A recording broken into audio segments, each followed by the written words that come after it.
How to increase Telegram downloading speed. So first of all, to increase Telegram download speed, now open Telegram app. After you open Telegram app, now tap on this search button and go and search for file to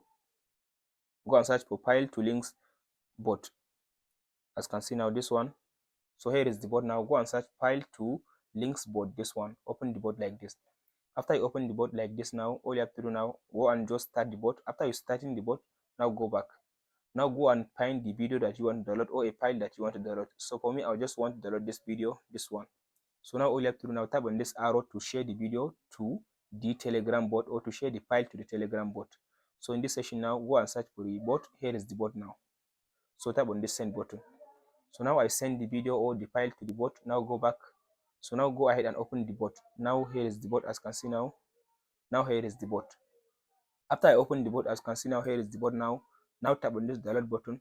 So from there now your speed will be increased. That's it guys on how to increase Telegram download speed. If this video helps you, please like and subscribe. Thank you for watching guys.